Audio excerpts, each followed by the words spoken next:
من يقود الشباب في هذه المباراة. كرة اللعب في مكان سليم ما فيها شيء. تقدم أحمد علي بيحاول، عدى وركلة جزاء. بنالتي بنالتي بنالتي وإنذار. بنالتي بنالتي بنالتي بنالتي وإنذار لمساعد ندى على طول في الدقيقة 70 من عمر المباراة. يعمل البنالتي اللاعب المصري أحمد علي. نواف بن محمد عبد الرحمن مساعد، ولحظة من النشوة. هذه الإعادة خلونا نشوفها. مساعد ندى والله يعني. خلينا نشوف في نزول، في احتكاك. لا خلوني اشوفها من زاوية ثانية.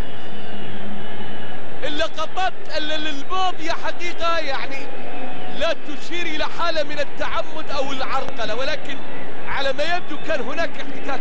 ما راح افتي فيها، راح احولها لقاضي القضاة، لقاضي قضاة التحكيم محمد فودة.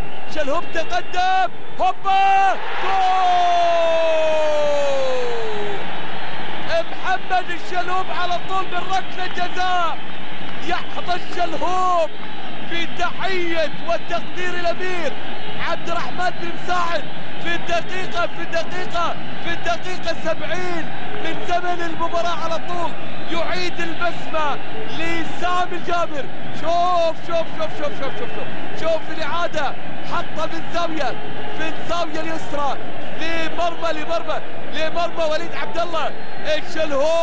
الشلهوب الموهوب العاقل، اللاعب المبدع، يسجل الهدف الثاني من ركلة جزاء.